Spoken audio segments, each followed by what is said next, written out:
पर आई बात तो योगी ने संभाली कमान। अशांति फैलाने की साजिश होगी नाकाम। चप्पे चप्पे पर सुरक्षा का सख्त पहरा, योगी फोर्स को मिला ये बड़ा हिंट। कौन है जो भंग करना चाहता है यूपी में शांति? दिखने लगी अभी से चारों ओर सख्ती। संदिग्धों पर गड़ाई पुलिस नजरें, यूपी का नहीं होगा बाल भी बांका। योगी ने खाई गद्दारों को सबक सिखाने की कसम। योगी फोर्स का दिखेगा सॉलिड दम। दे दिया अफसरों को ऐसा आदेश, दिल्ली तक छाई एक्शन की चर्चा। यूपी का नहीं होगा बाल भी बांका, नहीं बख्शे जाएंगे गद्दारों के एक भी आका। ये बात एकदम सच है, क्योंकि योगी ने गद्दारों को सबक सिखाने की कसम खाई है। यूपी में अशांति फैलाने वालों का न सिर्फ कमर तोड़ इलाज होगा, बल्कि ऐसी कार्रवाई होगी जो नजीर बनेगी, जिसके लिए योगी फोर्स ने कमर कस ली है। योगी का आदेश मिलते ही प्रशासनिक अधिकारी चौकन्ने हो गए हैं, क्योंकि खबर है कि यूपी के कई हिस्सों में हमला हो सकता है। लेकिन जैसे ही ये बात योगी को पता चली, तुरंत बैठक हुई और योगी ने अधिकारियों को अलर्ट कर दिया। बता दें, हाल ही में खबर आई थी कि नेपाल बॉर्डर के रास्ते कुछ लोग यूपी में घुसपैठ कर सकते हैं, जिसको लेकर अधिकारी अलर्ट मोड पर हैं। लेकिन इस बीच हमले की आशंका पर यूपी पुलिस चीफ ने सभी जिलों के कप्तानों को अलर्ट रहने को कहा है। इसके साथ ही चप्पे चप्पे पर पैनी नजर रखने का आदेश दिया गया है। संदिग्धों पर योगी फोर्स ने अब नजरें गड़ा ली हैं, ताकि यूपी में कोई अप्रिय घटना ना हो सके। सवाल है कि आखिर क्यों यूपी को ही निशाना बनाने की साजिश रची जा रही है? इसका जवाब भी आपको बताते हैं, लेकिन उससे पहले बता दें कि योगी अब फुल एक्शन मोड में है। दरअसल खुफिया विभाग ने इनपुट दिया है कि यूपी में रेलवे, परमाणु ऊर्जा, रक्षा, गैस तेल भंडारण और संचार से जुड़े प्रतिष्ठानों पर हमला किया जा सकता है।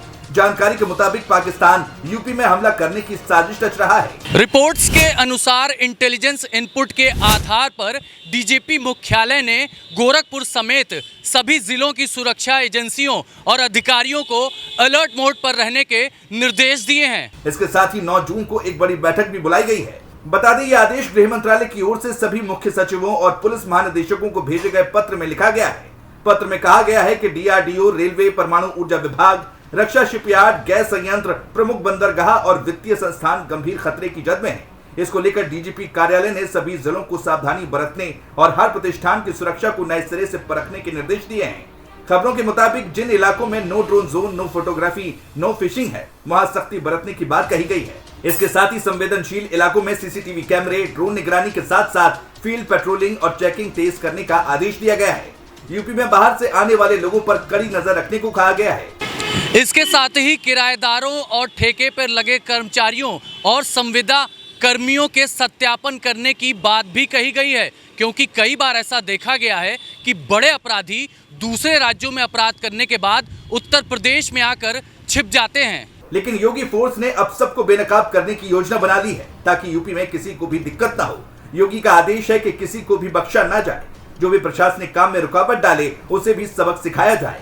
इसके साथ ही सरकारी वेबसाइटों पर साइबर हमले की आशंका भी जताई गई है। इसको लेकर योगी ने सभी सरकारी एजेंसियों को डेटा लीकेज, रैनसमवेयर और इंटरनेट मीडिया से जुड़े कड़े निर्देश दिए हैं। योगी इस बात को अच्छे से समझते हैं कि देश के गद्दार किसी भी हद तक जा सकते हैं। इसको लेकर योगी फोर्स अलर्ट पर है। हालांकि इसके पीछे की वजह पूरी तरह स्पष्ट नहीं है, लेकिन माना जा रहा है कि योगी ने जिस तरह नेपाल बॉर्डर पर अवैध मदरसों और रोहिंग्याओं के खिलाफ ताबड़तोड़ कार्रवाई की है, वो वजह हो सकती है। बता दें, हाल ही में योगी ने नेपाल बॉर्डर पर कई अवैध मदरसों पर बुलडोजर चलवाया था और अवैध रोहिंग्याओं के खिलाफ चेकिंग अभियान चलाया था। और खबर है कि इससे गद्दारों के आका खफा हैं और वो यूपी में अशांति फैलाने की कोशिश कर रहे हैं। लेकिन योगी फोर्स सबको सबक सिखाने के लिए पूरी तरह से तैयार है। और इससे अपराधियों और गद्दारों के आका में खलबली मची हुई है, क्योंकि वो लगातार यूपी में अशांति मचाने की कोशिश कर रहे हैं। मगर ये योगी फोर्स है जो कि सबको सबक सिखाने और निपटने के लिए पूरी तरह तैयार है।